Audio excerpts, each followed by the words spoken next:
Hello, अलकाज kitchen वर्ल्डमध्ये तुमचं सर्वांचं खूप खूप मनापासून स्वागत आहे. तर आज मी तुम्हाला खिचडी कशी बनवायची ते सांगणार आहे. तर मी इथं 1.5 वाटी तांदूळ स्वच्छ धुवून घेतले आणि त्याच्यामध्ये अर्धा वाटी मुगाची डाळ घेतलेली आहे सालीची. तर सर्वात आधी तेल टाकायचं आहे पातेल्यामध्ये आणि तेल गरम झाले की त्याच्यामध्ये 1 चमचा मोहरी टाकायची आहे. मोहरी तळतळली की त्याच्यामध्ये 1 चमचा जिरे टाकायचे आहे आणि 1 चमचा हळद पावडर टाकायची आहे. तर लगेच पाणी टाकायचं आहे त्याच्यामध्ये.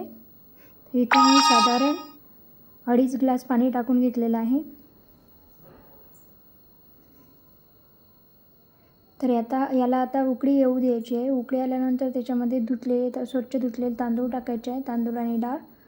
तर हे बघा असं फिरून घ्यायचं आहे आणि झाकण न ठेवता थोडं शिजू द्या आणि नंतर मग थोडंसं शिजल्यानंतर मीठ टाकायचं आहे आणि नंतर झाकण ठेवून खिचडी शिजू द्यायची आहे.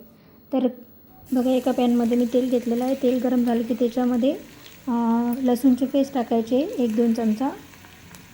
छान ब्राऊन होईपर्यंत लसूण हा फ्राय करून घ्यायचा आहे.